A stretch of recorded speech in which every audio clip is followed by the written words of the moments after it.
This week, investigators wrapped up interviews with air traffic control personnel involved in last week's mid-air collision near Reagan National Airport. And our Washington, D.C. correspondent Isabel Rivera is live with more details. Good morning, Isabel. Good morning, guys. We are here at the Federal Aviation Administration, where air traffic controllers are coming some intense scrutiny following the collision over the Potomac.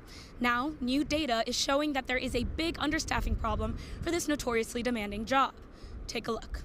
Near-empty control towers across the U.S. are gaining nationwide attention as information on last week's deadly crash over the Potomac trickles in. A Federal Aviation Administration report revealed that staffing was not normal for the time of day and volume of traffic, according to the New York Times. They were probably spread too thin. And the reality is this kind of sharing or, doubling up is not uncommon.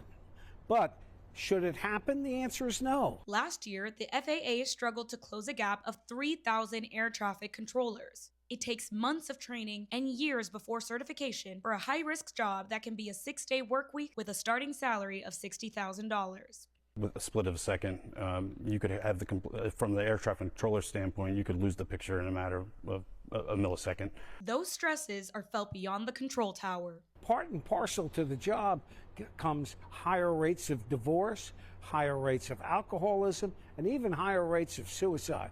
This is a hard job. Just 24 of 28 positions are staffed at Reagan National Airport's control tower. There have been 2 close calls between planes and helicopters in the last 3 years alone. According to a former Navy controller, it's an especially challenging airport to work. DC is a very complex airspace. There's prohibited areas where only certain aircraft are supposed to be in, exceptions to rules. There's actually a prohibited airspace just north of the accident, so it complicates the routes a bit. In a press conference yesterday, President Trump criticized the FAA's, quote, obsolete computer system, blaming it for the collision over the Potomac. Now, Elon Musk's Department of Government Efficiency is expected to make some, quote, rapid safety upgrades. Reporting live from Washington, D.C. for Caplin News, I'm Isabel Rivera.